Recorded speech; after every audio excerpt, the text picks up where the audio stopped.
Caros amigos, bem-vindos a mais um episódio de Hoje na História Mundial. Hoje vamos destacar o dia 11 de janeiro.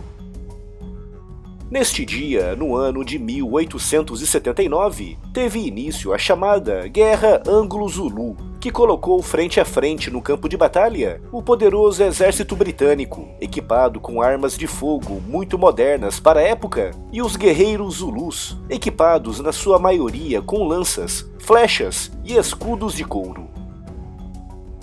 Na segunda metade do século XIX, o sul do continente africano era uma autêntica colcha de retalhos, com vários assentamentos de colonos europeus, tribos e reinos africanos.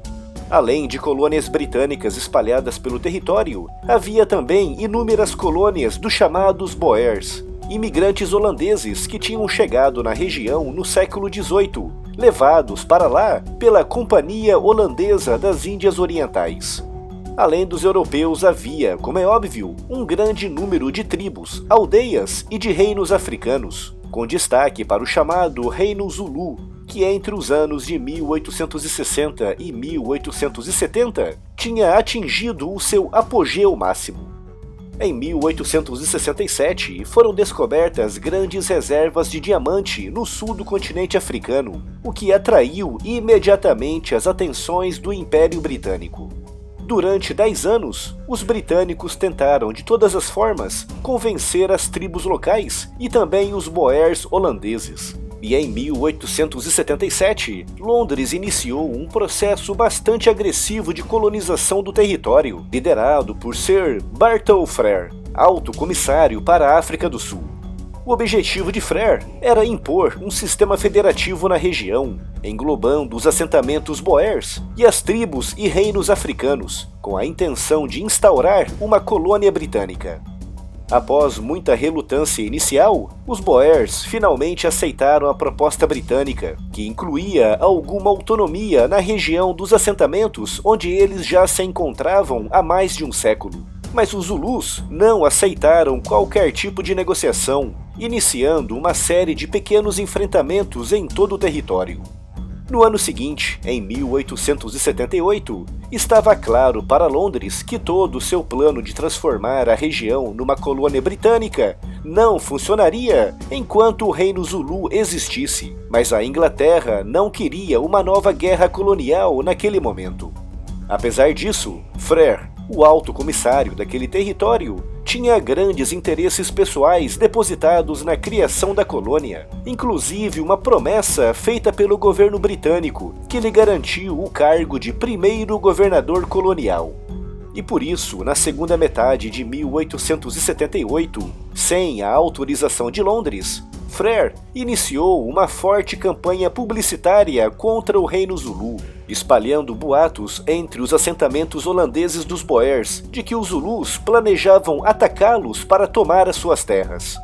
Nesse ano foi criada uma comissão para analisar a questão fronteiriça entre os Boers e o Reino Zulu, e apesar dessa comissão não ter encontrado nada de errado ou de potencialmente grave, Frere manipulou os resultados, apresentando aos Boers uma realidade completamente deturpada, mostrando os Zulus como guerreiros sedentos de sangue e desejosos de roubar aquelas terras. Frere aproveitou-se também dos pequenos enfrentamentos que ocorriam na região entre os Zulus e os soldados britânicos, geralmente aumentando muito as histórias.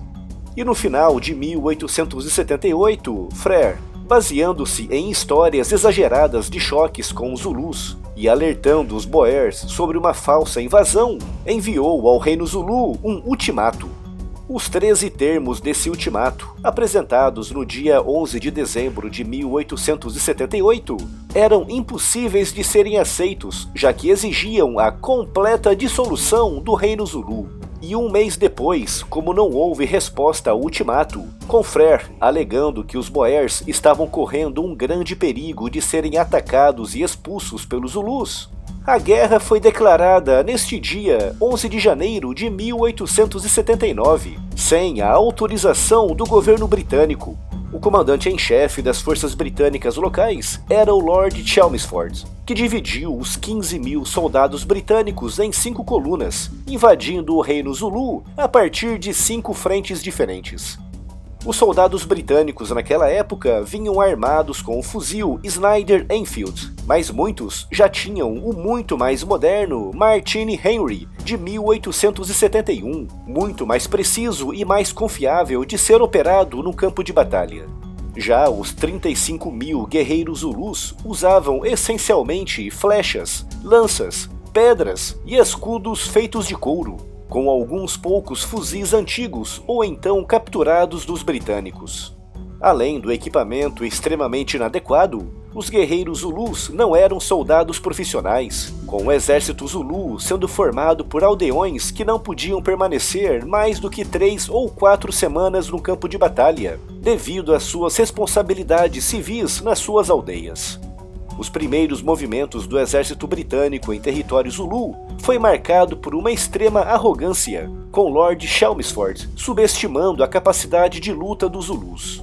Esse espírito de arrogância chegou a um ponto tal que o primeiro acampamento britânico em território Zulu não tinha nenhuma estrutura defensiva, nem trincheiras e nem muros de proteção. E toda essa arrogância cobraria o seu preço no dia 22 de janeiro de 1879, na Batalha de Isandlwana, quando mais de 1.300 britânicos foram atacados e mortos, com os Zulus capturando grande quantidade de munições, armas e mantimentos. Diante dessa grave derrota, a estratégia britânica mudou, com os ingleses assumindo uma postura muito mais profissional diante dos Zulus. Os guerreiros Zulus, apesar de terem pouquíssimas e raras armas de fogo, empregavam táticas de guerrilha extremamente ferozes e eficazes. Conheciam muito bem o terreno e, desde que o combate não ocorresse em terreno aberto, tinham a vantagem na luta corpo a corpo. E por isso, a estratégia britânica passou por tentar atrair os Zulus para o campo aberto, onde as suas armas de fogo eram muito mais eficazes. Essa guerra só terminaria no dia 4 de julho de 1879, 5 meses e 3 semanas depois, com os britânicos precisando empregar nos combates mais de 40 mil soldados em 2 levas sucessivas de invasão. No total, mais de 2.000 britânicos e 7.000 Zulus foram mortos nessa guerra, que resultaria na completa anexação britânica do Reino Zulu. Se gostou do vídeo, deixe aqui a sua curtida e não se esqueça também de se inscrever no canal. Obrigado e até amanhã!